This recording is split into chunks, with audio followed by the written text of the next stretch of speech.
দর্শক সালাম আলাইকুম। শুরু করছি ইস্পাহানি মির্জাপুর চা মুক্তবাক। সাথে আছি আমি মাহমুদুর রহমান মান্না। আজকে আমার সাথে অতিথি দুজনই সংরক্ষিত নারী আসনের সদস্য। একজন বিএনপি থেকে মনোনীত বাংলাদেশ জাতীয়তাবাদী দলের নিপুণ রায়চৌধুরী, আরেকজন জামায়াত ইসলাম থেকে মনোনীত মার্জিয়া মুমতাজ। আপনাদের দুজনকেই স্বাগত জানাচ্ছি। আমাদের আজকের আলোচনার বিষয় হচ্ছে নারী রাজনীতি সম্মানের না প্রতিকূল। নিপুণ, আপনাকে দিয়ে শুরু করি। সংসদে নারী প্রতিনিধিত্ব বৃদ্ধি করে 100 জনে নিয়ে যাওয়ার কথা হয়েছিল, দাবি করে উঠেছিল ঐকমত্য কমিশনে এবং প্রায় সবাই একমত হয়েছিল। আপনার কি ধারণা, কতজন হওয়া উচিত নারী প্রতিনিধি, আর এইটা নির্বাচনের পদ্ধতি কি হওয়া উচিত? এখনও তো ভার্চুয়ালি আগেরটাই রয়ে গেছে। প্রস্তাব ছিল ডাইরেক্ট ইলেকশনের, কিন্তু শেষ পর্যন্ত সব দিক বিবেচনা করে বা যেভাবেই হোক, রাইট আর রং, এখন যেভাবে আপনার এসছেন এইভাবে আসার সিদ্ধান্ত হয়েছে। আপনার কি অভিমত? ধন্যবাদ প্রথমে আপনাকে। একজন প্রবীণ রাজনীতি ব্যক্তিত্বর সাথে আজকে আপনার মুখোমুখি হয়েছি, সেই সাথে আমাদের সম্মানিত আলোচক আপাকেও শুভেচ্ছা জানাচ্ছি। প্রথমত হচ্ছে যে বাংলাদেশ জাতীয়তাবাদী দল জুলাই সনদে যে স্বাক্ষর করেছিল আমাদের প্রত্যেকটি গণতান্ত্রিক রাজনৈতিক দল, সেই জুলাই সনদে আমরা বলেছিলাম যে আমরা 5% জাতীয় নির্বাচনে, 5% আপনার সরাসরি নির্বাচনে প্রতিদ্বন্দ্বিতা করে নারীরা আসবেন এবং যোগ্যতার ভিত্তিতে ধাপে ধাপে আগামী বার আপনার ভবিষ্যতে সেটা 10%-এ উত্তীর্ণ হবে। এটা জুলাই সনদে সবার কথা ছিল এবং সেই সাথে সংরক্ষিত নারী আসন সেখানে আপনার 100 জনে উত্তীর্ণ করা হবে।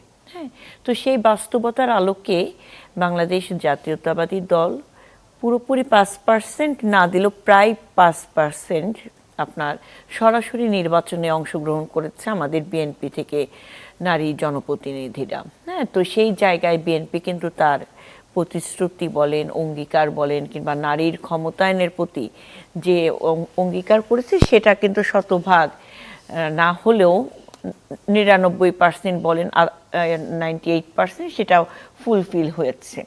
এবং ভবিষ্যতে আসছে যে আগামী 5 বছর পর যখন জাতীয় নির্বাচন হবে, সেই জাতীয় নির্বাচনে আমাদেরকে মাঠ পর্যায়ের নেতৃবৃন্দদেরকে সেভাবে প্রস্তুতি করা এবং তাদেরকে সেইভাবে মাঠের কর্মীদেরকে মূল্যায়নের মাধ্যমে সঠিক নেতৃত্বটা চলে আসবে এবং আশা করছি আগামীবার 10% আমরা দিতে পারবো। হ্যাঁ, তো সেই জায়গায় বিএনপি নারীর ক্ষমতায়নের প্রতি এবং নারীর রাজনীতির প্রতি বিএনপির যে শ্রদ্ধা, সম্মান কিংবা যে অধিকার প্রতিষ্ঠার জন্য যে কথাগুলো, সেটা আমি মনে করি যে এখনও শতভাগ ঠিক আছে। তো এখন সেই ক্ষেত্রে আমাদেরকে প্রতিবন্ধকতা কি, আসলে কি নারীদের তো রাজনীতি কেন প্রত্যেকটি সেক্টরে প্রতিবন্ধকতা, আমরা কি ঘরে প্রতিবন্ধকতার শিকার হই না? ডেফিনেটলি হই। কেউ মুখে বলতে পারি, আবার কেউ নীরবভাবে সেটাকে মেনে নেই। হ্যাঁ, সেটাও এক ধরনের নারীর উপর সহিংসতায় বলা যায়। তো সেই জায়গা থেকে রাজনীতির মাঠে আপনাকে কিভাবে আপনার কথা, আপনার সাহসিকতা এবং আপনার অবস্থান ধরে রাখবেন, এটা সর্বপ্রথম নারীকেই নির্ধারণ করতে হবে। যিনি আসলে ওই জায়গায় অংশীজন হতে চান তাকে নির্ধারণ করতে হবে। তো সেই জায়গা হয়তো সবার জন্য স্মুথ না, সেই স্মুথ পরিবেশটা আমাদের উচিত সবাইকে নিয়ে বসে এই সমস্যাগুলো সমাধান করা, এটাই। এবং আপনার 100% যে সংরক্ষিত নারী আসনে, আমি মনে করি যে 100% না করে যদি আমরা সেটাকে কমিয়ে এনে সরাসরি অংশগ্রহণের প্রতি বেশি মনোযোগী হই, সেটা হবে আমাদের জন্য সবচেয়ে বড় উদাহরণ সৃষ্টি হবে। সরাসরি ভোট হোক। হ্যাঁ, ডেফিনেটলি সাধারণ নির্বাচনে নারীরা অংশগ্রহণ করে নির্বাচিত হয়ে আসুক, নির্বাচনে অংশগ্রহণ করুক। একটা তো আছে ধরেন যে নারীদের জন্য সবগুলো জায়গায় উন্মুক্ত আছে, 300 আসনের যে কোনো জায়গায় তারা প্রতিদ্বন্দ্বিতা করতেই পারে। জি। আর একটা বলা হচ্ছে যেটা এখন সংরক্ষিত আসন বলা হচ্ছে, তার বদলে এগুলো ডাইরেক্ট ভোটে হোক। আপনি এটা সাপোর্ট করছেন? হ্যাঁ, এটা তো ডেফিনেটলি আমরা তো চাইবই যে আমরা সংরক্ষিত না হয়ে আমরা সরাসরি ভোটের মাধ্যমে আমরা সেটা মানে নির্বাচিত হয়ে আসি। হ্যাঁ, সেখানে আসলে আপনাকে মাঠের বাস্তবতাটাও বুঝতে হবে।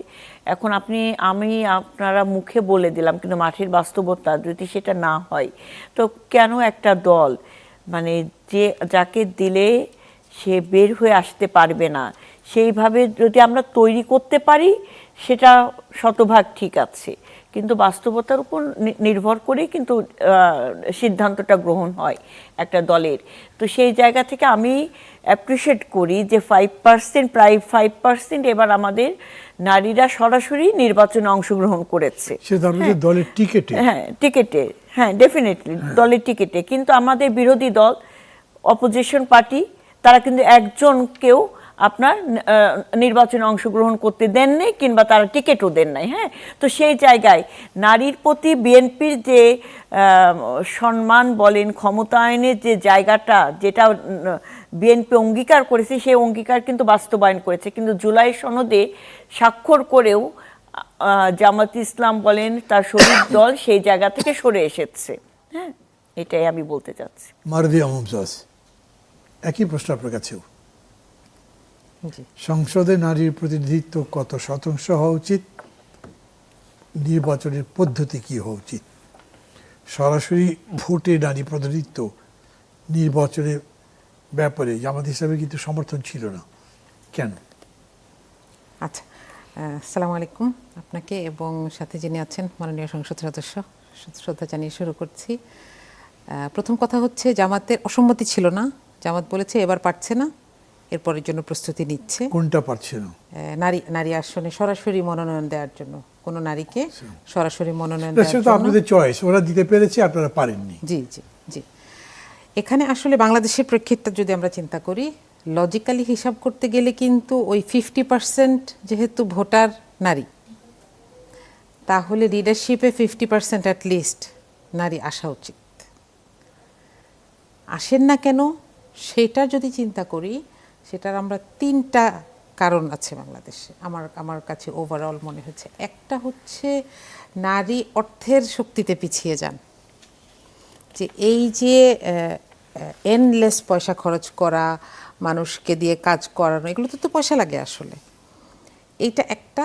দ্বিতীয়ত হচ্ছে পেশি শক্তি, এই যে লোকজন পালা, সেটা দিয়ে হয়তো একটা প্রভাব বিস্তারের চেষ্টা করা। আর তৃতীয়ত হচ্ছে, এটা একটু সাটল একটা কারণ, কিন্তু এটা একটা বড় কারণ।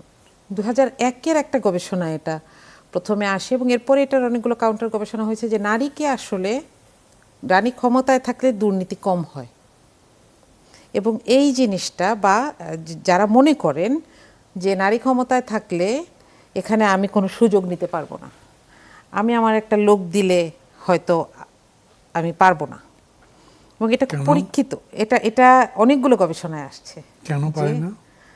নারী তো, যিনি দুর্নীতি করেন না তিনি তো যোগ্যতা খুঁজবেন। মানে এরকম কি নারীর কাছে গিয়ে মন করে বলা যায় না, ভাই কাজটা করে দেন, আপনাকে কিছু পার্সেন্টেজ দেবো, উনি আবার কিভাবে নেন? এই জন্যই। আচ্ছা, এটা একটা দুইটা মানুষকে স্টাডি করে এটা করা হয়নি। হ্যাঁ, এটা ইন্টারন্যাশনাল একটা স্টাডি, এবং এরপরে এটার অনেকগুলো কাউন্টার স্টাডি হয়েছে। কারণ কেউ কেউ বলছেন যে আসলে এটা চেয়ারের গুণ না, এটা মানুষের গুণ না, এটা চেয়ারের গুণ। হয়তো কোনো কোনো জায়গায় নারী কম দুর্নীতি করেছেন, কিন্তু এটাই সত্যি কথা যে নারী যেখানে থাকেন সেখানে দুর্নীতি কম হয়। এখন যারা রেজাল্টটা হচ্ছে যে নারী কম দুর্নীতি পরায়ণ, জি, পুরুষ বেশি, এই তো। এইটাকে আমার কাছে একটা দেখে দেব। আচ্ছা, 2001-এর একটা গবেষণা, এবং এটা খুব ইন্টারেস্টিং যে এইটার আমরা কিছু প্রতিফলন দেখি, কিন্তু যে কখনো কখনো দেখা যায় যে পুরুষ অনেকগুলো জিনিস হয়তো অনেক মাইনর জায়গায় নজর দিচ্ছেন না, নারী হয়তো এই জায়গায় নজর দিচ্ছেন। এখন এটা যদি কারোর মাথায় থাকে, এই পুরাটা সিনারিও যদি আমরা দেখি, তাহলে ভোটের মাঠে নারী কিন্তু একজন পুরুষের বিপরীতে একজন নারীকে দাঁড় করালে তার জেতার সম্ভাবনা কমে আসে, এবং দলগুলো আসলে সেটাকে বিবেচনা করে প্রথমত।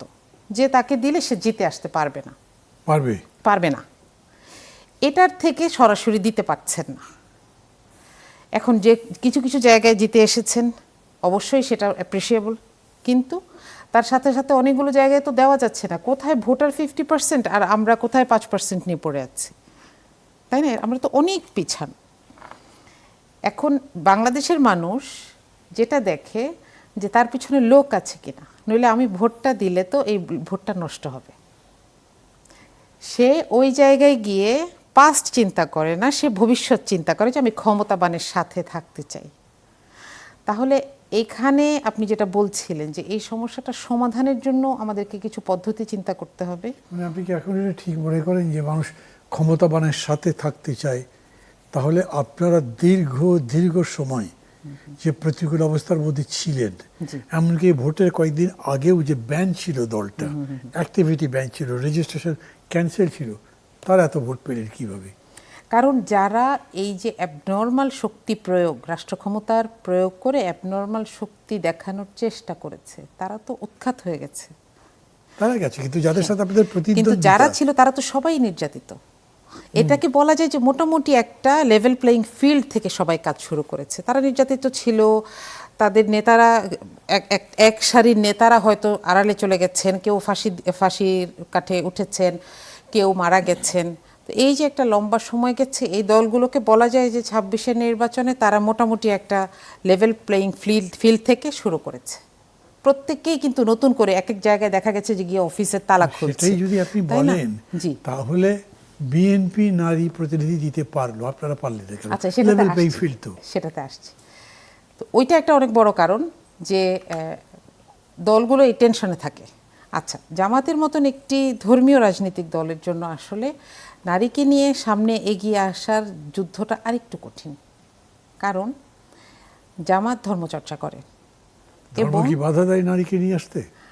মানুষের পারসেপশন আছে এখানে, একটা মানুষের পারসেপশন যে ধর্ম মানলে মেয়েদের রাজনীতি করতে, অথবা মেয়েদেরকে সামনে নিয়ে আসলে ধর্ম থাকে না। আপনি জানেন এই উপমহাদেশে আমরা এটা এর আগেও দেখেছি, নিশ্চয়ই মনে করেন যে পারসেপশনটা রং। জি, অবশ্যই, এবং অবশ্যই আপনাদের দলও তাই মনে করে এবং তার বিরুদ্ধে লড়াই করেন। জি, আপনারা তো সারেন্ডার করলেন, তাইলে আপনি যা বলছেন এটা 26-এর নির্বাচনে, হ্যাঁ, এটাকে এক ধরনের সারেন্ডার বলতে পারেন, কিন্তু আমরা এটার পরিবর্তন চেয়েছি সব সময় এবং আগামীতে আমরা এটা দেখব ইনশাআল্লাহ। সেই জায়গায় আছি, জার্নিটাতে আছি। আমি যেহেতু জার্নিটা জানি, এজন্য আমি আপনাকে বলতে পারছি। আপনার কথা বলেন। জি, এখন ব্যাপারটা হচ্ছে যে এই যে মানুষের মূল্যবোধ জনিত যে পারসেপশন, সেটাকে তো একেবারে এড়িয়ে যাওয়া যায় না। এর এখানে আরেকটা বড় কারণ আছে, সেটা হচ্ছে যে নেতৃস্থানীয় যে পরিবারগুলো, সেগুলো কিন্তু একেবারেই বিপর্যস্ত পর্যদস্ত অবস্থায় ছিল এবং এমন অবস্থা গেছে যে এটা আপাও বোঝার কথা যে এক একটা দলের এক একজন 5 অগাস্টের পরে জেল থেকে বের হয়েছেন, যারা ফাঁসিতে মৃত্যুবরণ করতে হয়েছে তাদের পরিবারগুলো, সন্তানরা পর্যন্ত এই যে লিডারশিপের একটা ন্যাচারাল গড়ে ওঠার জায়গা, সেটা তো পায় নাই। তো সেটার জন্য আমি যদি বলি যে এখানে যদি গণতন্ত্রের ধারাবাহিকতাটা থাকতো, তাহলে 26-এর নির্বাচনে কেন, আরও আগেই নারীরা সরাসরি নির্বাচনে যেতে পারতেন এবং এটা জামাতের টিকিটেই যেতে পারতেন। তো হয়তো এই নির্বাচনে আমরা সেইটাকে এত ফেভারেবল মনে করি নাই, আসেন নাই, কিন্তু আমরা ভেতরে এটার ব্যাপারে কোনো বিরূপ প্রতিক্রিয়া বা এটা দেখি না। কিন্তু দেশের মানুষের আমার ব্যাপারে যেটা পারসেপশন, সেটা তো আমাকে আস্তে আস্তে বদলেই আসতে হবে, তাই না? তো আমার মনে হয় এই জন্য আমরা একটা টাইম করতে পারি যে আগামী বছরে বা আগামী টার্মে যখন ইলেকশন হবে, তখন আপনারা আরো বেটার পারফরমেন্স দেখাতে পারবেন, আরো সরাসরি প্রতিনিধি দিতে পারবেন নির্বাচনে, সংখ্যাটা বেশি হবে। ইনফ্যাক্ট আমরা এখন থেকেই চিন্তা ভাবনা করছি এবং আমরা সংরক্ষিত আসনে আসা সত্ত্বেও প্রত্যেকেই যে যার কোন এলাকাতে কাজ করব সেগুলো নিয়ে চিন্তা ভাবনা হচ্ছে, কথাবার্তা হচ্ছে, প্রস্তুতি চলছে। তো এই সিনারিওটা এরকম থাকবে। মানে যে কথাটা বললেন যে মানুষের মধ্যে যে চিন্তার একটা পশ্চাৎপদতা আছে, যার কারণে সে নারীদের রাজনীতিতে ঢোকাটাকে ধার্মিক পরিপন্থী না, ধার্মিক নারী বলে না, আমি হয়তো অত ধার্মিক না, কিন্তু তারপরেও আমার বোন পলিটিক্স করে আমি পছন্দ করি না, এটা তো আমার পশ্চাৎপদতা। আমি হয়তো ধর্মভিত্তিক কোনো দলও করি না, কিন্তু আপনি মনে করছেন যে এই 6 বছর বা 5 বছরের মধ্যে এটারও বেশ বড় পরিবর্তন হতে পারে। থ্যাংক না, ইউ। এটা না বাংলাদেশে ঠিক একেবারে ওই রকম জেনেরিক অবস্থায় আছে এটা আমি বলছি না, কারণ এখানেই কিন্তু বেগম খালেদা জিয়ার রাজনীতি করে গেছেন, বাংলাদেশের প্রধানমন্ত্রী ছিলেন, তাই না? 35 বছর আসলে আমরা নারীকে তো একদম টপ মোস্ট পজিশনে দেখে আসছি। এটা জেনারেলি আছে এটাও আমি বলছি না, কিন্তু এটা ওটা যদি বলেন তাহলে দুই নারী মিলে বেশিরভাগ সময় তো তারাই শাসন জি করেছেন। জি জি সেটাই। তো এইটার জন্য আমি ওটা আপনি যেভাবে বলছেন আমি ওরকম জেনেরিক বলি নাই, কিন্তু আমার কাছে মনে হয় ধার্মিক পরিবার থেকে এরকম একজন নারী আসবেন, এটার ব্যাপারে আমাদের পরিবর্তনগুলো আস্তে আস্তে আসবে এবং এটা অ্যাকসেপ্টেন্সটা আস্তে আস্তে আসবে। আপনি তো এসছেন। জি, এবং আমি কিন্তু দুই দিকেরই প্রতিক্রিয়া ফেস করছি। আমাকে কেউ কেউ খুবই অ্যাপ্রিসিয়েট করছেন, আজকেও কমপক্ষে 50 জন মানুষ আমাকে অ্যাপ্রিসিয়েট করেছেন, আবার এরকমও মানুষ আছেন তারা বলেছেন যে এরকম দরকার নাই, মহিলারা কেন এগুলো কথা বলবে, তাই না? জি জি, থ্যাংক ইউ। নিপুণ রায় চৌধুরী, উনি যেরকম বললেন এরকম প্রতিক্রিয়া আপনি ফিল করেন? আমি ধর্মকে নিয়ে রাজনীতি এই জিনিসটা না আমাদের মাথায় আসে না। ধর্মের জায়গায় থাকবে। আমার রাজনীতি হচ্ছে মানুষের অধিকারের জন্য, সংগ্রামের জন্য, একটা অপূর্ণতা যেটা মানুষ সুপ্ত প্রতিভাকে মানে বিকশিত করতে পারছে না, রাজনীতিকের দায়িত্ব সেই জায়গাটাকে খুঁজে বের করা এবং নিরাপদ জোন তৈরি করা, তাই না? তো তার জন্যই তো যুগে যুগে ছাত্র রাজনীতি থেকে আপনারা বড় বড় বিপ্লব ঘটেছে। হ্যাঁ, তো সেই জায়গায় আপনি দেখেন মহান মুক্তিযুদ্ধে যখন রক্তক্ষয়ী যুদ্ধ হয়েছিল, সেখানে নারী পুরুষ সকল শ্রেণী পেশার মানুষ দেশটাকে রক্ষা করার জন্য, নতুন বাংলাদেশ কিংবা একটা নতুন দেশ গড়ার জন্য সবাই কিন্তু মাঠে ঝাঁপিয়ে পড়েছিল, মহান স্বাধীনতা যুদ্ধে অংশগ্রহণ করেছিল। সেখানে কে নারী কে পুরুষ সেটা কিন্তু বিবেচনার বিষয় ছিল না। সেখানে ধর্ম কিন্তু কখনো বলে নাই যে তুমি এই যুদ্ধের পথে তুমি অগ্রসর হয়েও না। হ্যাঁ, তো আপনি মহাভারতের যুদ্ধ দেখেন, আপনি যে কোনো যুদ্ধে দেখেন, প্রত্যেকটি যুদ্ধে কিন্তু কখনো ধর্ম বলে না নারী তুমি পিছিয়ে থাকো, কখনোই না। আমি এটা বিশ্বাস করি না যে ধর্মকে মানে পুঁজি করে কেউ যদি বলে নারীর ক্ষমতায়ন দরকার নাই কিংবা নারী রাজপথে নামাটা ধর্ম বাধা হয়ে দাঁড়াবে। আমি এই ধর্ম তো আমি কোনো ধর্মে দেখি না। আমি জানি না, আমি হিন্দু, আমার ধর্মে এ কথা কখনোই বলা নেই। আমি জানি না আপনার ধর্মে সেটা কোথাও বলা আছে কিনা কোরআনে, কারণ সে কোরআন বলেন যে কোনো ধর্মগ্রন্থ সব জায়গায় নারীর মর্যাদা কিন্তু সবার উপরে, ইসলামে তো সব জায়গায়। রাসূলের যারা সঙ্গিনী ছিলেন, সহধর্মিণী ছিলেন, সবাই তারা যুদ্ধের ময়দানে ছিলেন। তো এই যুক্তি, এই কথাগুলো দিয়ে আসলে এটাকেই কিন্তু নারীর কে অসম্মান করা ছাড়া আর কিছুই না, নারীর প্রতি অশ্রদ্ধা ছাড়া এটা কিন্তু কখনোই না। কেন আমার সেই পর্দাটা ভেঙে দিতে হবে? আমার সেই পর্দা ভেঙে দিতে হবে, তার জন্য তো আমাদেরকে রাজনীতির মাঠে আসতে হয়েছে।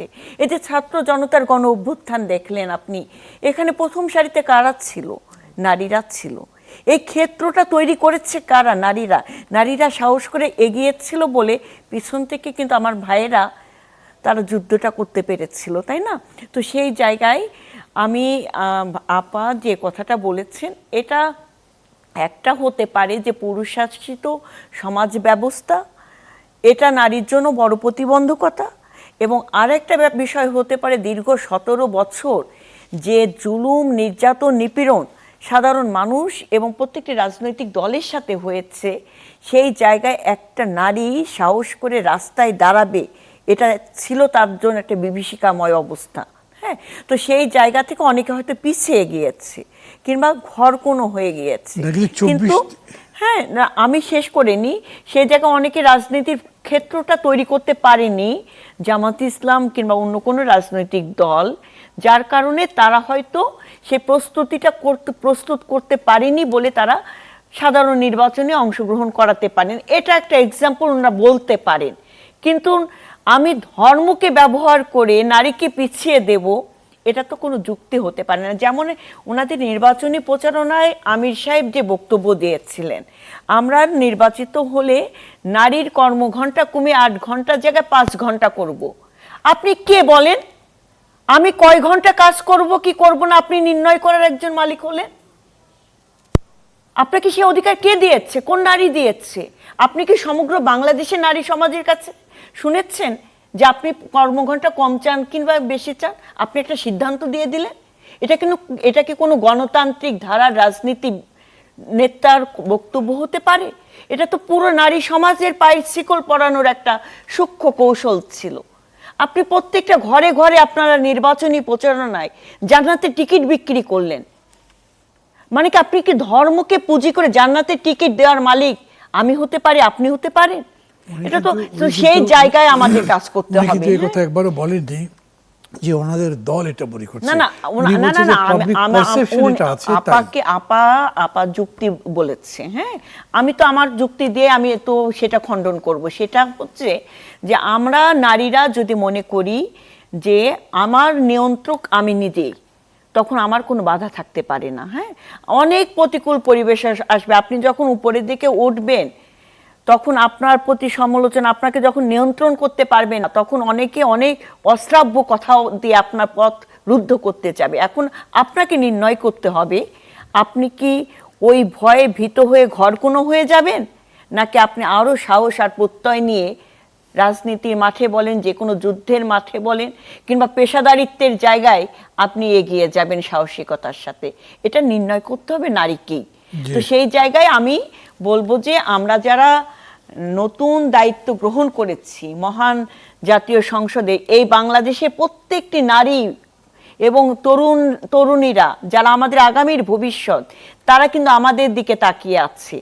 আমরা যদি আমাদের সক্ষমতা দিয়ে, আমরা যদি আমাদের সাহসিকতা দিয়ে দেশপ্রেমটাকে ধারণ করে আমরা যদি মানুষের কথা বলি, মানুষের অধিকারের কথা বলি, নির্যাতিত নিপীড়িত মা বোনের কথা বলি, আমরা শুধু নারী বিষয়ের ব্যাপারে না থেকে আমরা যদি শিক্ষা নিয়ে কথা বলি, আমরা যদি স্বাস্থ্য ব্যবস্থা নিয়ে কথা বলি, আমরা যদি প্রশাসন নিয়ে কথা বলি, আমরা যদি স্থানীয় সরকার ব্যাপারে সচেতন হই, আমরা যদি ছোটবেলা থেকে নারীদেরকে বলেন, তরুণীদেরকে শিখাই অধিকার কি জিনিস, রাষ্ট্রের নীতি কি, রাষ্ট্র আইনের প্রণয়ের ভাষাটা কি, হ্যাঁ সংবিধান কি, এই জিনিসগুলো যদি আমরা সচেতন করতে পারি, তখন ধর্ম কিন্তু আমাকে আটকে রাখতে পারবে না।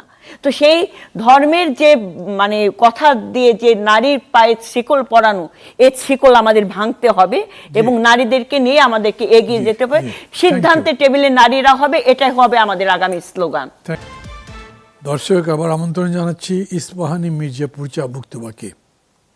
আমাদের সাথে আছেন অ্যাডভোকেট নিপুণ রায়চৌধুরী এমপি, প্রকৌশলী মারদিয়া মমতাজ এমপি, বাংলাদেশ জামাত ইসলামী থেকে। মারদিয়া, আপনার কাছে আসি আমি। এতক্ষণ ধরে যেটা উনি বললেন তার একটা কথা আমি আপনাকে বলি। নিপুণ বলছেন যে পলিটিক্যাল পার্টিগুলো এই ব্যাপারে উদ্যোগ নেবে, শেখাবে, তারা এগিয়ে আসবে, এগুলো সবই ঠিকই আছে। কিন্তু 24-এ যে অভ্যুত্থানটা হয়েছে, এটা পলিটিক্যাল পার্টি শেখানো কোনো অভ্যুত্থান না, এটা অনেকখানি স্বতঃস্ফূর্ত। এবং এই স্বতঃস্ফূর্ত অভ্যুত্থানের সামনের সারিতে ছিলেন নারীরা। তাদেরকে কে শেখালো, তাদেরকে কে আটকালো, কে আটকাতে পারলো না। এবং সেই সময় আমি বলবো মানে নেতৃত্ব সব জায়গাতে সবাই ছিল, কিন্তু জামাত ইসলামের নারীরা ছিলেনই না তখন। আজকে যত দেখছি তখন কিন্তু দেখা যায়নি। ছিলেন উত্তরায়, আমার ইউনিভার্সিটি তো আশুলিয়া, তুরাগের ঠিক অন্য পারে, আমরা ওখানে এবং উত্তরায় দেখেছি। উত্তরায় তো অনেকগুলো প্রাইভেট ইউনিভার্সিটি ছিল এবং 17 তারিখ থেকে যখন আসলে প্রাইভেট ইউনিভার্সিটিও নেমে গেল এখানে, তখন আমরা দেখেছি যে রাস্তায় এদেরকে খাবার দেওয়া থেকে শুরু করে ছেলেদেরকে দেখে রাখা, আশ্রয় দেওয়া, এই কাজগুলো করেছেন আমাদের বোনেরাই। যদিও এখানে আমরা রাজনৈতিক সম্পৃক্ততাটা প্রকাশ করছিলাম না, যেটা মির্জা ফখরুল সাহেবও এটা একটা রাজনৈতিক ট্যাকটিক্সের কারণে বলেছিলেন যে এটা আমাদের আন্দোলন না, আমরা এখানে জড়িত না। এটা একটা বুদ্ধিমত্তার কাজ ছিল, কারণ এই আন্দোলনটাকে অরাজনৈতিক রাখাটা দরকার ছিল। এই জন্য আমরা জি অবশ্যই এটা প্রয়োজন ছিল। আপনার দলের কেউ কেউ পরবর্তী সময়ে কিন্তু বিবৃতিতে এটা নিয়ে অনেক কথা হয়েছে, এটা সত্যি কথা, কিন্তু ওই সময়ে তার জন্য তো এই কথাটা বলা দরকার ছিল, কারণ এই আন্দোলনটাকে তো অরাজনৈতিক রাখা দরকার ছিল না, নইলে অন্যান্য এর আগের অনেকগুলো রাজনৈতিক আন্দোলনের মতনই এটাকে আবার নিভিয়ে দেওয়ার চেষ্টা করা হতো। কিন্তু এটা গণমানুষের আন্দোলন হয়ে উঠেছে দেখেই কিন্তু মানুষ নির্বিচারে রাস্তায় নেমেছে। মানুষ এটা মনে করে নাই যে এটা হচ্ছে দলগুলোর কাজ। আমরা বসে থাকি, দেখি ওরা ফাইট করে আমাদের জন্য কি নিয়ে আসে, এটা মনে করে নাই। তো এই কাজে আসলে এই একই কারণে আমরাও কখনো ক্রেডিট দাবি করি নাই, কিন্তু আমাদের নারীরা রাস্তায় ছিলেন। আপনি দেখবেন যে বিভিন্ন জায়গায় ছাত্র সংসদগুলোতে যারা জিতেছে তারা প্রত্যেকেই সরাসরি কাজে ছিল, এবং হলগুলো থেকে যখন ঢাকা ইউনিভার্সিটি হলগুলো থেকে যখন ছাত্রীরা বের হয়ে আসে রাতের বেলা, সেখানে তো বলা যায় যে আমরা যদি মিছিলের ছবিগুলো দেখি সেখানে দেখব যে সব ধরনের মেয়েরা আছে, এবং সেখানে আমাদের ছাত্রী সংস্থার মেয়েরা ছিল।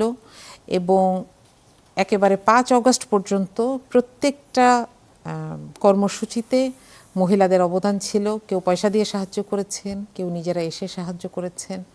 5 আগস্ট সকালে আমরা যখন ঘুম থেকে উঠেছি তার আগে উঠে শুনেছি যে তার আগেই একদল এসে শাহবাগ থেকে ঘুরেও গেছেন, রেকি করে গেছেন।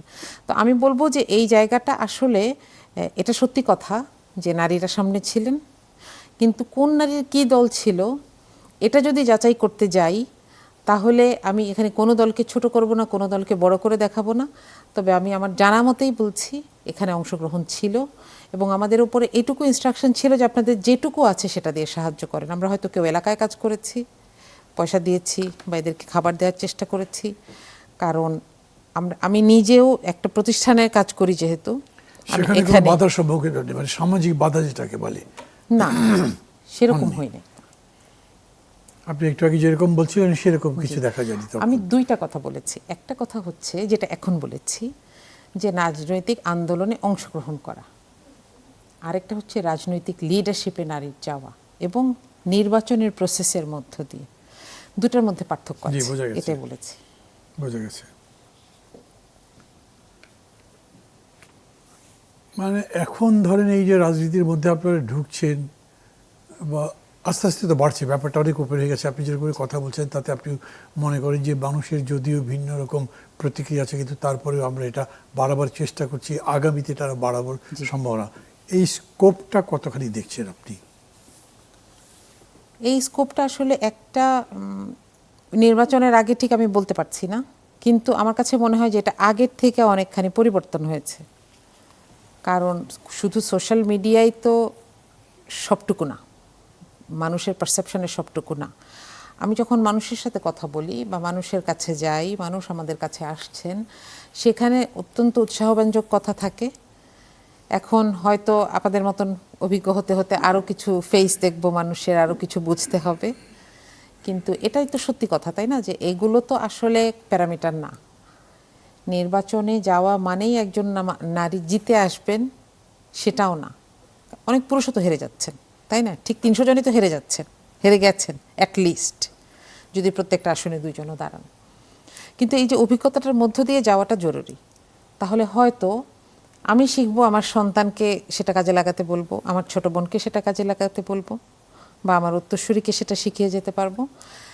তবে আপনি যেটা বলছেন সেখানে কিছু ডিফিকাল্টি এখনও আছে। আমাদের দেশে বিভিন্ন ধরনের মানুষের অনেকগুলো ব্যাপার আছে। তো যে আপনি দেখবেন যে নোয়াখালীর একটা ঘটনা যদি আমি আপনাকে বলি, নির্বাচনের আগে আপনি জানেন যে আমাদের নারীরা যখন কাজ করেছেন ভোটের জন্য, তখন বিভিন্ন জায়গায় বিভিন্ন ধরনের সহিংসতা শিকার হয়েছেন। কখনো কখনো মৌখিক, কখনো কখনো তাদেরকে বকা দেওয়া হচ্ছে এবং সেটা আবার ভিডিও করে সোশ্যাল মিডিয়ায় দেওয়া হচ্ছে। ঢাকায় বেশ কয়েকটা আসনে, ঢাকা 10, ঢাকা 5 সহ বেশ কয়েকটা আসনে নারীর গায়ে হাত তোলা হয়েছে। তো আমি আপনাকে নোয়াখালীর একটা ঘটনা বলবো। এখানে কয়েকজন মহিলা তারা বোরখা পরে যাচ্ছিলেন। ঘটনা ঘটেছে, কিন্তু আপনি আমাকে বলেন এই আন্দোলনে যারা শেষ পর্যন্ত শেখ হাসিনা সরকারের পতনের নেতৃত্ব দিল, যে ইয়াংস্টার্স, ছেলে বা মেয়ে, তাদের মধ্যে মেয়ে অনেকে, সেই মেয়েরা তো ঢাকা ইউনিভার্সিটি সহ সারা বাংলাদেশে ঢাকাতে সামনে থেকে লড়াই করলো। নির্বাচন যখন আসলে তখন নির্বাচনও করলো। আপনারা যেই বিবেচনা থেকে ক্যান্ডিডেট দিলেন না, তারা মাত্র 1.5 মাস 2 মাস বা বড় 1 বছর ধরে রাজনীতিতে এসে তারা কিন্তু একটা বিবেচনাকে পাত্তাও দেয়নি। তারা তো করেছে, এবং তাদেরকে কিন্তু সহযোগিতা করেছেন আমাদের মানুষজনই। আপনি দেখেন ঢাকা 20-এ এবং ঢাকা 4-এ 2 জন নারী দাঁড়িয়েছিলেন এনসিপির। তাদের 2 জনকে এনসিপির তো আসলে 2 মাস হয়, 1 মাস 11 মাস হয় একটা দল, বা 10 মাস আমরা যদি বয়স ধরি নির্বাচনের সময়। তাদেরকে তো মানে একদম একটা এলাকায় উঠান বৈঠকে যে তাদেরকে বসার জায়গা থেকে শুরু করে সমস্ত ধরনের সাপোর্ট কারা দিয়েছে? কারা? জামাত দিয়েছে। তো সেটাই যদি করতে পারেন তাহলে আপনাদের ক্যান্ডিডেট যে সাসপেন্ডটা কেন, সেটাই তো না, এটা আমি প্রশ্ন আপনাকে করছি। বলেছি যে এটা আমাকে অ্যাপ্রোচ করা হয়েছিল, আমি হয়তো অভিজ্ঞতার অভাবে সেখানে আগাইনি, কিন্তু এখানে ভেতর থেকে তো কোনো দ্বিমত নাই, এটা ফাংশনালি এটা সম্ভব হয় নাই, এটা বলছি। তো মানে তাদেরকে আপনাদের নারীরা সেরকম করে তৈরি হননি, সেটাই। জি, জি, আচ্ছা, আমি একটু এটাও ভিন্ন বলতে প্রসঙ্গে পারেন, যাই, একটু এটাও ভিন্ন বলতে প্রসঙ্গে পারেন। যাই। এই যে নারীরা নির্বাচন করতে আসেন বা রাজনীতি করতে আসেন, অনেক বুলিং এর শিকার হন।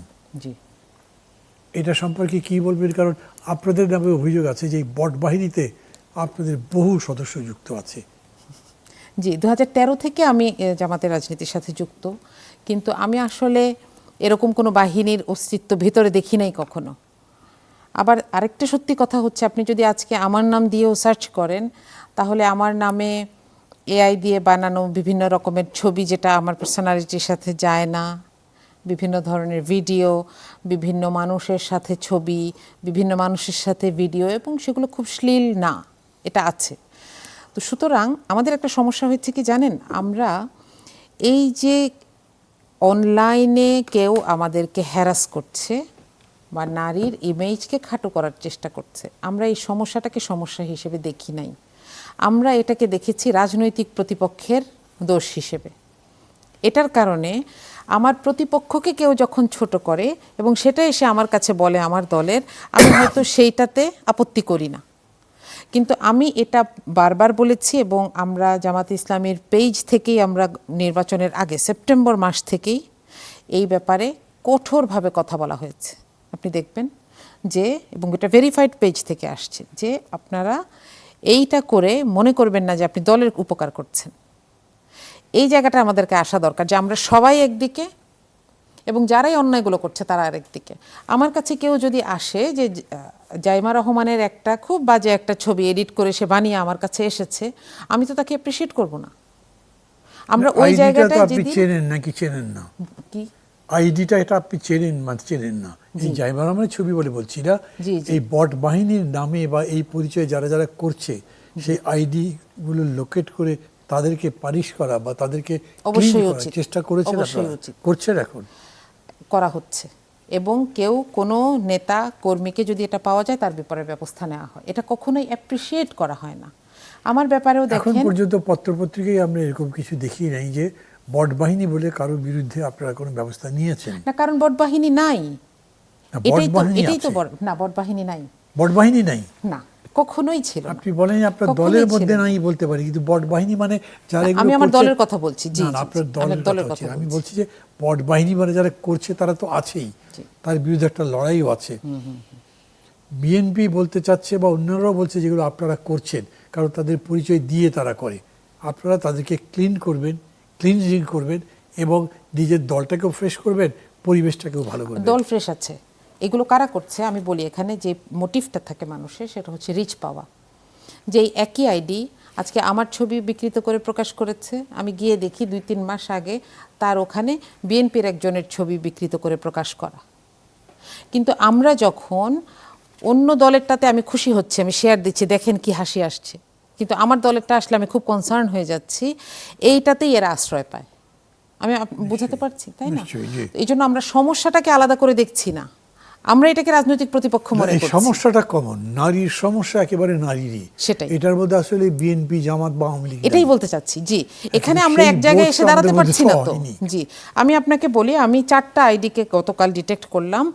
এই 4 জনের হচ্ছে তারা একজন হচ্ছেন উত্তরা স্ট্যামফোর্ড কলেজ উত্তরার একজন টিচার, এবং তিনি ওখানকার ছাত্র দলের কিছু একটা নেতা, এবং তার প্রোফাইল পিকচার, কভার ফটো সবগুলোতে খুব স্পষ্ট করে জনাব তারেক রহমানের, জনাব প্রধানমন্ত্রীর ছবি আছে।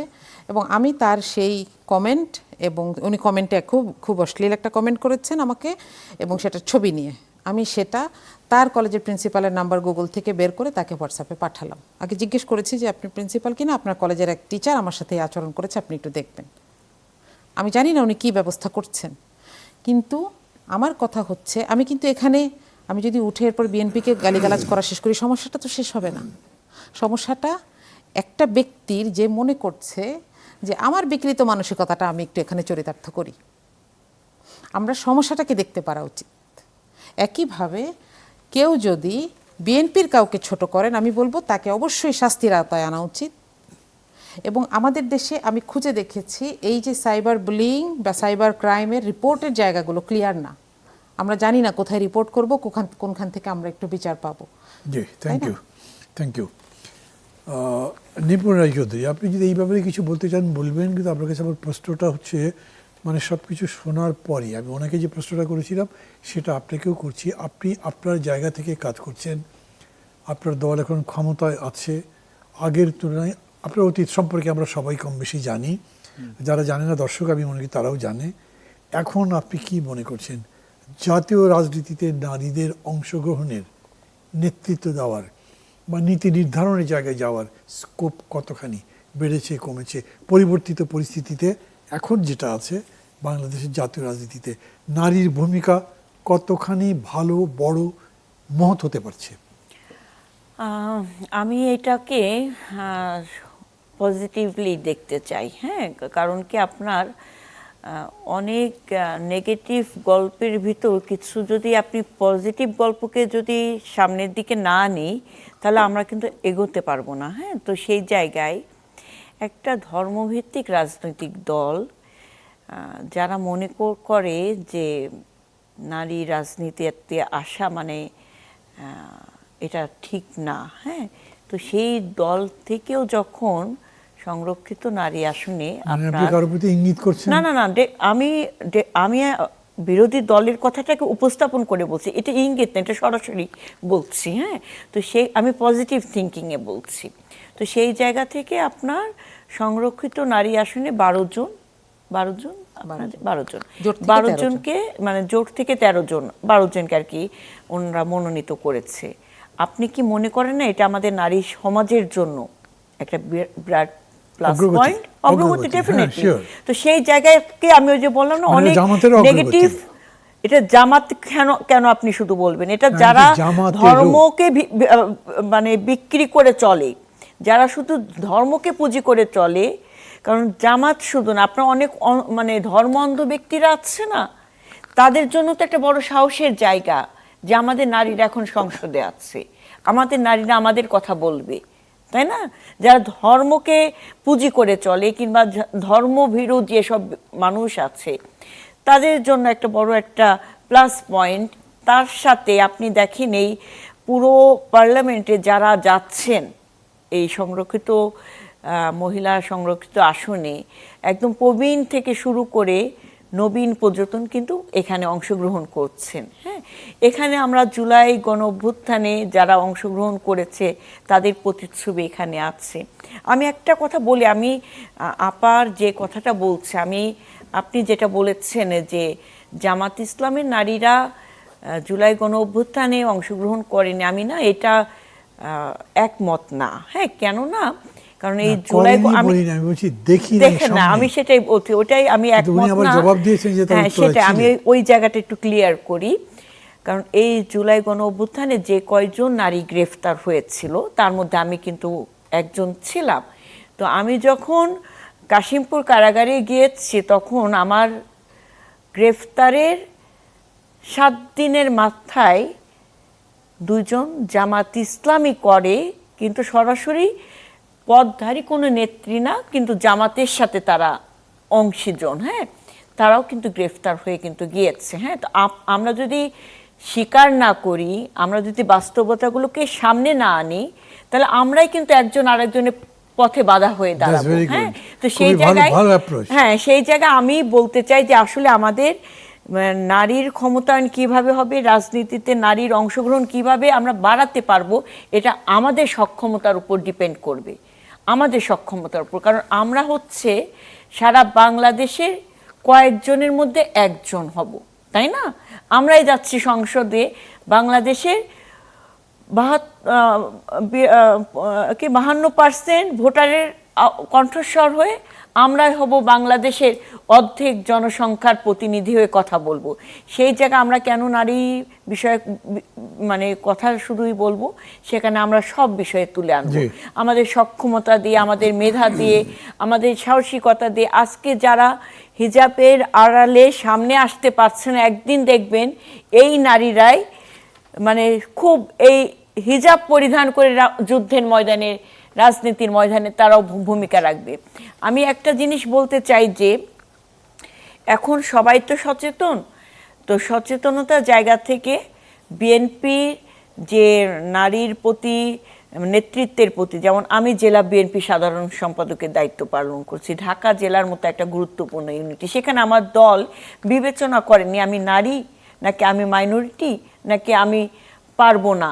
দল বিবেচনা করেছে যে আমার সক্ষমতা আছে কিনা, আমার সেই সাহসটা আছে কিনা, আমি দেশপ্রেমটা ধারণ করি কিনা, আমি দলের আদর্শটাকে ধারণ করি কিনা, আমার নেতৃত্ব দেওয়ার মতো ক্যাপাবিলিটি আছে কিনা। হ্যাঁ, তো এইভাবে করে কিন্তু প্রত্যেকটা সেক্টরে আমরা এখন জেলা পর্যায়ে, উপজেলা পর্যায়ে, তারপর হচ্ছে আমরা ইউনিয়ন পর্যায়ে আমরা নারীর ক্ষমতায়ন তৈরি করব।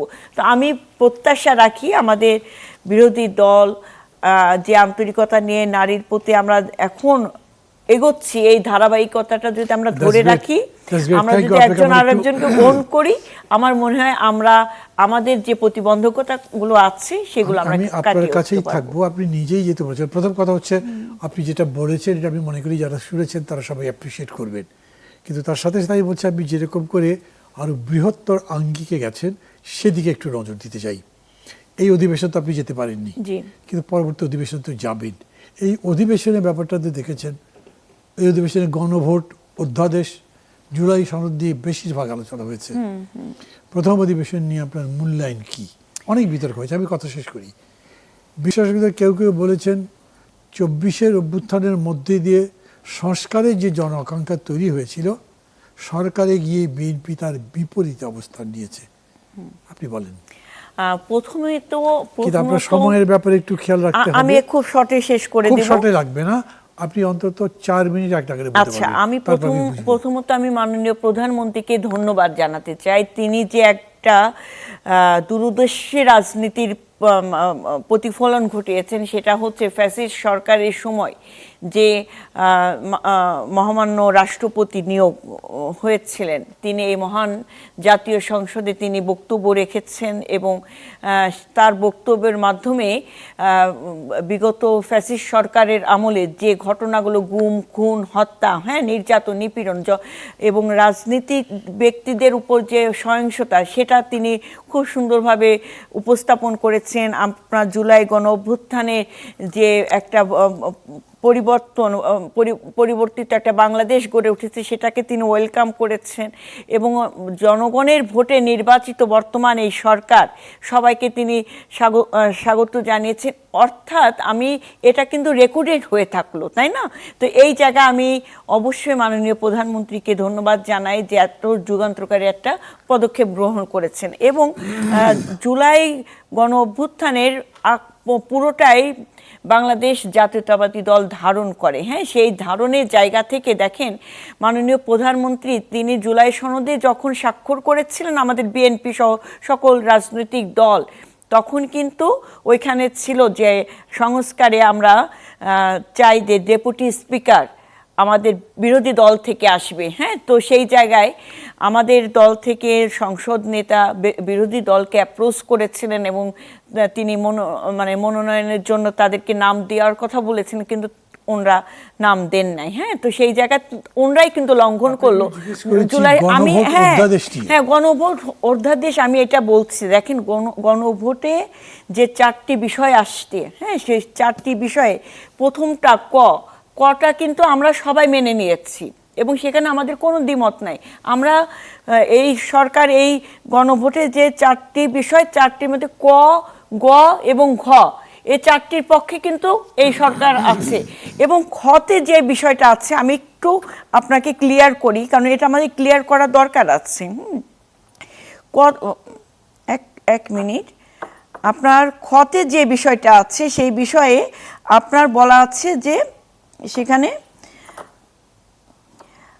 আগামী জাতীয় সংসদ হতে দুই কক্ষ বিশিষ্ট এবং জাতীয় সংসদ নির্বাচনে দলগুলোর প্রাপ্ত ভোটের অনুপাতে 100 সদস্য বিশিষ্ট একটি উচ্চ কক্ষ গঠিত হবে। হ্যাঁ, কিন্তু আপনি জুলাই সনদের 18 এবং 19-এ আপনি আবার কি বলেছেন যে অনুচ্ছেদে বলা আছে অবশ্যই কোনো রাজনৈতিক দল বা জোট তাদের নির্বাচনী ইশতেহারে উল্লেখপূর্বক যদি জনগণের ম্যান্ডেটে লাভ করে তাহলে তারা সে মতে ব্যবস্থা গ্রহণ করতে পারবে। হ্যাঁ, মানে আপনি যে কথাটা বলেছেন খতে, সেই খতে জুলাই সনদে কিন্তু এই কথাটা ছিল না, এবং সেখানে বলা ছিল যে আপনার আসনের ভিত্তিতে আপনার উচ্চ কক্ষ হবে। হ্যাঁ, 100তে উন্নতি করা হবে, সেটা উচ্চ কক্ষটা প্রপোর্শনালিটি হবে, সেটা বলা ছিল তো। হ্যাঁ হ্যাঁ, ডেফিনেটলি সেটা ব্যাপারে তো বিএনপি একমত আছে, কিন্তু সেটা কি, সেটা হচ্ছে আপনার আসনের ভিত্তিতে কিন্তু ভোটের আনুপাতিক হারে না। হ্যাঁ, সেখানে বিএনপির দ্বিমত আছে এবং নোট ডিসেন্ট দিয়েছিল, ইশতেহারে বিএনপি সেটা বলেছিল। এবং সংবিধান সংশোধনের ব্যাপারে এটা সংশোধন করতে হলে উচ্চ কক্ষ সংখ্যাগরিষ্ঠতা সদস্যরা অনুমোদনের দরকার আছে। আপনি বলেন সেখানেও বিএনপি নোট অফ ডিসেন্ট দিয়েছে এবং নির্বাচনী ইশতেহারে সেটা ঘোষণা দিয়েছে, এবং জনগণের ভোটে ম্যান্ডেট নিয়ে বিএনপি রাষ্ট্র পরিচালনার দায়িত্ব পেয়েছে বলে এই জায়গায় আমাদের দ্বিমত আছে। এছাড়া আমাদের আর কোথাও দ্বিমত নাই, কারণ নির্বাচিত যে কক্ষ, সেই কক্ষই সংবিধান সংশোধন করবে, কিন্তু অনির্বাচিত কোনো কক্ষ তো সংবিধান সংশোধন করার রাইট রাখে না। Thank you. মারদিয়া মমতাজ, প্রথম অধিবেশনের সম্পর্কে আপনি ইমপ্রেশনটা বলেন, 3 মিনিটের মধ্যে বলবেন, তাহলে আবার অনুষ্ঠানটা র্যাপ আপ করতে সুবিধা হবে। আচ্ছা, প্রথম অধিবেশনে যে কাজগুলো হলো, এখানে অনেকগুলো পেন্ডিং কাজ ছিল, অধ্যাদেশগুলো ছিল, তো সেখানে বলা যায় যে একেবারে তর্ক বিতর্ক ছিল এবং মোটামুটি টাইম কনস্ট্রেন্টের মধ্যেই শেষ করতে হয়েছে। মূল্যায়ন 1, আমরা হতাশ হয়েছি যখন সরকার দলীয় এমপিরা দ্বিতীয় শপথটি নেন নাই, তখন আমরা হতাশ হয়েছি, কারণ এটার কোনো সম্ভাব্য কোনো কারণ আমরা বুঝতে পারি নাই এখনো। দ্বিতীয়ত হচ্ছে যে বেশ কিছু অধ্যাদেশ যেগুলো বাতিল করা হয়েছে সেগুলোর ব্যাপারে আমাদের উদ্বেগ রয়েছে। যেমন আপনি গণভোট অধ্যাদেশের কথা বলেছেন, সেটার ব্যাপারে বলা হয়েছে যে গণভোট আর কখনো লাগবে না বাংলাদেশে, যেটাকে আসলে একটা রাজনৈতিক বক্তব্য মনে হয় না, বরং এই যে সংবিধান তৈরির যে রাইট মানুষের আছে, বাংলাদেশের মানুষের আছে, মানুষ তো আসলে সংবিধানের উপরে, তাই না, জনগণের অভিপ্রায়, সেই জায়গাটাতে একটা অস্বচ্ছতা তৈরির প্রচেষ্টা মনে হয়েছে আমার কাছে। আর দ্বিতীয়ত হচ্ছে যে গুম অধ্যাদেশ সহ বেশ কিছু অধ্যাদেশের ব্যাপারে যে কথাটা বলা হয়েছে, যেগুলো সংস্কারের পরে আমরা আবার এগুলোকে আইন হিসেবে আনবো, তো এটা যদি উল্টোটা করা হতো যে এটা অ্যাপ্রুভ করা হলো এবং এরপরে এখানে সংস্কার করা হতো, আমার তো মনে হয় সেখানে কোনো ঝামেলা ছিল না। কিন্তু এই যে একটা শূন্যতা তৈরি করা হলো, মানুষের মনে একটা আস্থাহীনতা এসেছে, এটা আমরা মানুষের কাছ থেকে শুনছি, এটা আমাদের জন্য একটু উদ্বেগের বিষয়। আর তৃতীয়ত হচ্ছে যে শেষের দিনটিতে এসে আমার মনে হয়েছে জনাব তারেক রহমান আস্তে আস্তে একটা দলের চেয়ারপারসন থেকে দেশের প্রধানমন্ত্রী হয়ে উঠছেন, এটাকে আমি পজিটিভলি নিতে চাই, এবং আমার মনে হয়েছে তিনি পুরোটা দেশকে একসাথে মাথায় রেখে কথা বলছেন, এটা অত্যন্ত পজিটিভ ছিল, এবং এই পজিটিভ জায়গাটাকে আমরা আরও দেখতে চাই ভবিষ্যতে। সংসদে এবং জাতীয় রাজনীতিতে নারীর প্রতিনিধিত্ব বা অংশগ্রহণ বৃদ্ধির জন্য কি কি করা উচিত? আর জি, এটাই শেষ প্রশ্ন। আচ্ছা, প্রথম কথা হচ্ছে এরকম কোনো সিস্টেম, একটা চক্রাকার সিস্টেমের একটা প্রপোজাল ছিল একটা সময়ে, যে বিভিন্ন জায়গায় নারী হচ্ছে নারীর সাথে কম্পিট করবেন সরাসরি নির্বাচনে, এরকম করে লিডারশিপ তৈরি করার চেষ্টা করা যায় কিনা। আসলে এগুলো হচ্ছে পলিটিক্যাল সায়েন্টিস্ট যারা তারা বসে এগুলো কথা বলতে পারেন, এবং সরকার এই ধরনের কিছু পাইলট প্রজেক্ট নিতে পারে। আর আপা যেটা বলছিলেন যে নারী আসনে যারা এসেছেন তারা তো আসলে শুধু নারীর বিষয়ে কথা বলতে আসেন নাই, তারা ন্যাশনাল লিডার্স, তারা সেখানে অবদান রাখবেন এবং এটা পরবর্তীতে প্রভাব রাখবে মানুষের আস্থা তৈরির জন্য। জি, থ্যাংক ইউ। অ্যাডভোকেট নিপুণ রায়চৌধুরী, আপনার কাছে আমার একটা প্রশ্ন ছিল আইন বিচার নিয়ে, কিন্তু সেটার আমার সময় নেই। মাদিয়া, মমতাজ, আপনাদের দুজনকে ধন্যবাদ জানাচ্ছি আজকের এই অনুষ্ঠানে যোগ দেওয়ার জন্য এবং আপনাদের মূল্যবান সময় এখানে দেওয়ার জন্য। দর্শক, শেষ করছি আজকের অনুষ্ঠান। শেষ করবার আগে এই দুজন বিজ্ঞ সংসদ সদস্যদের মতামতের ভিত্তিতে একটা কথা বলা দরকার। আমরা নারীর অংশগ্রহণ চাইছি কিসে? জাতীয় রাজনীতিতে। কেন? কারণ রাজনীতি হচ্ছে সমাজের কমান্ডার। রাজনীতি সমাজকে গঠন করে, নিয়ন্ত্রণ করে, পরিচালিত করে। সেই রাজনীতির মধ্যে যদি নারীর একটা নিয়ন্ত্রণ থাকে, তার অংশগ্রহণ থাকে, তার মানে তারাও এই সমাজকে নিয়ন্ত্রণ করতে পারবেন, পরিচালনা করতে পারবেন, এটাকে সমৃদ্ধ করতে পারবেন। এটা তো সত্যি, এখনও ঘরে ঘরে নারীর স্বাধীনতা নেই। এখনও পরিবারে পরিবারে নারীর অধিকার প্রতিষ্ঠিত হয়নি। এখনও সমাজের মধ্যে নারীকে পুরুষের অধীনস্থ বলেই বিবেচনা করা হয়। এখানে কে কার অধীন এই বিতর্ক তোলার দরকার নেই, কারণ যার বুদ্ধি ভালো, যিনি কাজ করবেন। একটা পরিবারের মধ্যেও এমন হয়, যদি হাজব্যান্ডের চাইতে ওয়াইফটা বেশি বোঝেন, তার পরামর্শ ভালো হয়, তিনি যদি সংসারটা ঠিকমতো গুছিয়ে রাখতে পারেন, ছেলে মেয়েদের লালন পালন করবার কাজ বেশি ভালো করে করতে পারেন, তাহলে তার কথা ওই স্বামীও শোনেন, বোঝেন যে তার কথা শুনলে ভালো হবে। কিন্তু ওই স্বামী তার চাকরির ক্ষেত্রে, ব্যবসার ক্ষেত্রে কী করবেন, এইটাকে স্ত্রী জোর করে বুদ্ধি দিয়ে তাকে পরিচালিত করবার চেষ্টা করে না। এই সম্পর্কটা পারস্পরিক সৌহার্দ্যের, পারস্পরিক সৌভাগ্যের, পারস্পরিক সহযোগিতার। আমরা রাজনীতির মধ্যেও এই রকম চাই, নারী ও পুরুষ একসাথে সমান তালে সমান অধিকার নিয়ে যাতে সামনের দিকে যেতে পারে। রাজনীতিতে, ভোটে, সংসার পরিচালনায়, অংশগ্রহণে, শাসন কাজে এবং দেশ পরিচালনায়, সমগ্র জায়গায় আমরা তাদেরকে সেই জায়গায় দেখতে চাই। এই আশা জানিয়ে আজকের অনুষ্ঠান এখানেই শেষ করছি। খোদা হাফেজ।